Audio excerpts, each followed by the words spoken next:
ఇక ఆయుర్వేదంలోని చరక సంహిత మొదలుకొని ప్రతి ఒక్క గ్రంథమై తులసిని రోజువారీ వ్యాధులకు ఔషధిగా సూచించాయి. ఇంతటి పవిత్రమైన తులసి కార్తీక మాసంలోని ఆవిర్భవించిందని నమ్మకం. కార్తీక శుద్ధ ద్వాదశి నాడు తులసిని విష్ణుమూర్తిగా భావించి ఆయనకు పూజలు చేస్తారు. తులసికి చీడ పట్టడం చాలా అరుదుగా గమనించవచ్చు. ఎందుకంటే కీటకాలను తరిమివేసే గుణం సైతం తులసిలో విస్తృతంగా ఉంది. తులసి నుంచి వీచే గాలి సైతం ఔషధ భరితంగా ఉంటుందని ఆయుర్వేదం సూచిస్తోంది.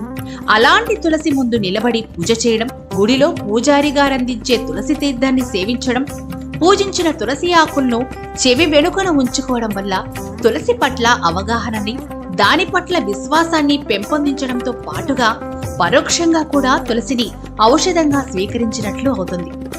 ఇక కార్తీక మాసంలో దగ్గు, జలుబు లాంటి కఫ సంబంధమైన వ్యాధులు తప్పనిసరిగా దాడి చేస్తాయి. కఫాన్ని నివారించడంలో తులసిని మించిన ఔషధం మరొకటి లేదు. తులసికి దగ్గరగా ఉన్న తులసితో కూడిన మందులను సేవించినా వీటిని ఎదుర్కోవచ్చు. తులసి చెట్టులోని ప్రతి భాగానికి ఔషధ గుణాలున్నాయని అంటారు. అందుకే తులసి ఎండిపోయిన తర్వాత కూడా ఆ చెట్టు కొమ్మలతో మాలను చేసి ధరిస్తారు హిందువులు. తులసి మన శరీరంలో ఉన్న అపసవ్యతలన్నిటినీ హరింపచేసి ప్రశాంతతను కలిగిస్తుందనే దిశగా ఇప్పుడు పరిశోధనలు జరుగుతున్నాయి. కానీ ఆ విషయం మన పెద్దలకు ఎప్పటి నుంచో అనుభవమే కదా.